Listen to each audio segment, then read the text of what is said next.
Xitay Məmləkətlik Xalq Qurultayı Daimi Komiteti 2017 yılı Türkiye bilen imzalanğan cinayetçilerini ötküzüp beriş kelişimini qabul qildi. Bu qarar Türkiye'deki Uyghur diasporasida endişe payda qildi. Xəvərlərdə aytilishicha 2017 yılı Xitay bilen Türkiye arasida imzalanğan ötküzüp beriş kelişimi tönögün Xitay Xalq Qurultayıda maqullanğan. Bu kelişim hozircha Türkiye parlamentida maqullanmagan. Ötküzüp beriş toğrusidagi ikki tarafli kelishim Prezident Erdoğan'ның 2017 yılı maydagi Xitay ziyarati jarayonida Xitay bilan Türkiye Cumhuriyeti o'rtasidagi jinoyatchilarni qaytarish shartnomasi nomida Türkiye Adliya ministri Bekir Bozdağ va Xitay tashqi ishlar ministri Wang Yi orasida imzolangan. İgilinishicha ikki tarafli kelishimning teksti nurg'un rad qilish modellarini o'z ichiga olgan bo'lib, agar bir kishi chegaradan qo'g'lab chiqarish iltimosi avatgan davlatda siyosiy jinoyat sodir qilgan deb qaralsa, lekin bu kishi talab qilingan davlatning fuqarosi bo'lsa yoki panohlanish huquqidan manfaatlanayotgan bo'lsa, bu davlat chegaradan qo'g'lab chiqarish talabini rad qila oladi.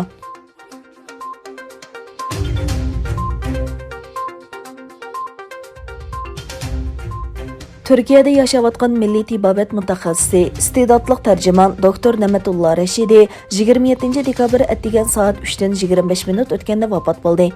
Kasb bilan ilmiy tadqiqot va o'qituvchilikni ta'minlab berayotgan Ne'matulla apandi 1947 yili 6-da tug'ilgan bo'lib, 1969 yili Sharqiy Turkistonda tibb fakultetini bitirgan. Keyin Turkiyada panohlik tilgan va 1989 yili 11 oyning 7-kuni Turkiya Cumhuriyeti Səhiyyə Ministerligi doktorlar tarafidan alohida zosudatilla ömiki tarafidan e'tirof qilingan. Shunda qilib marhum 1989 yili Turkiya Səhiyyə Ministerligi tarafidan rasmiy doktor bo'lib qabul qilingan. Ne'matulla apandi Turkiyaga quruq yangna va magnetlik davolash tajribalarini tunji bo'lib tanitgan bir shaxs edi.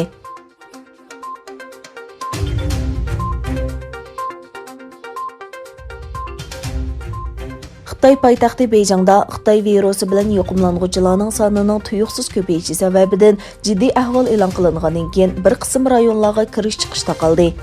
Xitay doiralari Beyjingda Wuhan ۋىرۇسى bilan yۇقۇملانغۇچىلارسانىنىڭ ko'payishi sababidan poytaxtdagi barliq rayonlarda jiddiy ahvol e'lon qilganligini va virus ko'rilgan o'ltiraq rayon va yezlarga kirish chiqishning taqalganligini e'lon qilgan.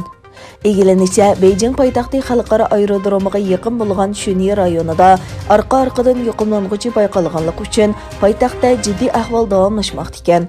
Türkiye Səhiyyə Ministri Faxreddin Koca, Beyjingdagi jiddiy ahvol sababli Xitoy vaksinasining Xitoydan Turkiyaga kelishining 1-2 kun kechiktirilganligini e'lon qildi.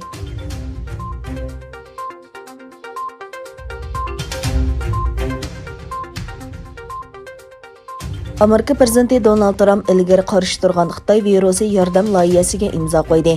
Bu imzo bilan millionlagan amerikalik ishsizlik ta'minotidan bahramand bo'la oladi. 900 milliard dollarlik yordam mablag'i qattiq suhbat va o'zaro murossasadan keyin parlament tarafidan tasdiqlangan. Trump ilgari bir qitimdala texmi ko'p pul to'lashni xohlaydiganligini aytib, loyihani rad qilgan. Bu qonun loyihasida yillik kirimi 75 ming dollarga yetmaydigan amerikaliklarga bir qitimda 600 dollar to'laydiganligini o'tirg'a qo'yilgan. Xitoy ۋىرۇسى iqtisodiy yordam yurishligi 2 trillion 300 milliard dollarlik loyihaning bir qismi bo'lib, bu federatsiya hukumatining 1 trillion 400 milliard dollarlik chiqimini o'z ichiga oladi.